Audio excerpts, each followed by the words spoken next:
YouTube family, this is Grown B, and today we're going to talk about 4 quality of life improvements that I feel like would make a big impact and the community would love if the developers implement this within the first season of Sparking Zero.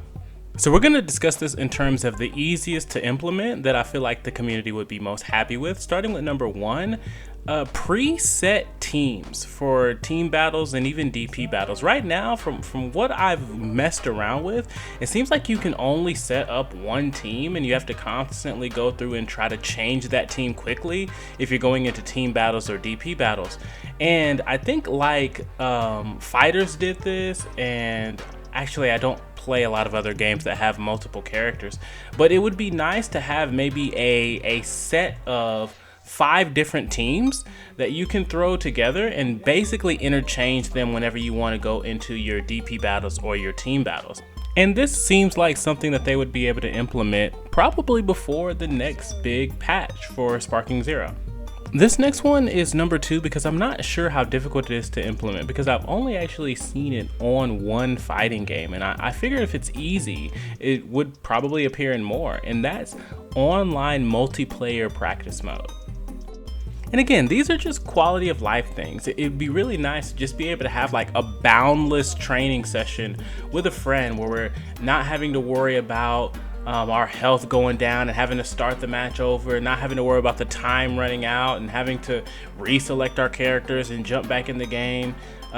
And it's just that freedom to be able to say, okay, hey, let me try out this combo, try out this move. I want you to try to dodge it, or I want you to try to do this, or I want you to try to counter it in this way. You can set up a lot as opposed to having to be so dependent on just whatever the limitations are of what you can set up with the AI or computer. Not just in this game, but really any fighting game. I've always been surprised that I've only seen really Injustice 2 do the online multiplayer practice mode, and I haven't seen it in years in any other fighting game. Number 3 is let us turn our time limit off. At least for the private matches that we can set up online, so like I can fight with my friends, why can't I turn the time limit off on that? Which is kind of weird because I can turn my time limit off on it in just a regular battle. Like if I go into a regular singles match against the CPU, I can turn the time limit off there, but when I create a room for me and my friends to fight in online, I can't make the time limit 0. And when we're doing team battles and it's 5v5, those matches, depending on how intense they are, could very easily get close to those 5 minutes or go over those 5 minutes, and then you know we're sitting here rushing to try to finish the fight. And in some instances, right, that's kind of exciting, right, Namek is about to explode type shit, but other times it's like, man, I actually have another character left. I kind of just want to finish out this fight and allow it to still be as intense as it's been thus far. And the reason why this one is last, because I don't actually know how practical it is for them to be able to implement it, and that's crossplay. I know there's been some times in the past where I think Mortal Kombat did this. Initially when the game launched, it wasn't crossplay, and then later down the line it ultimately ended up adding crossplay.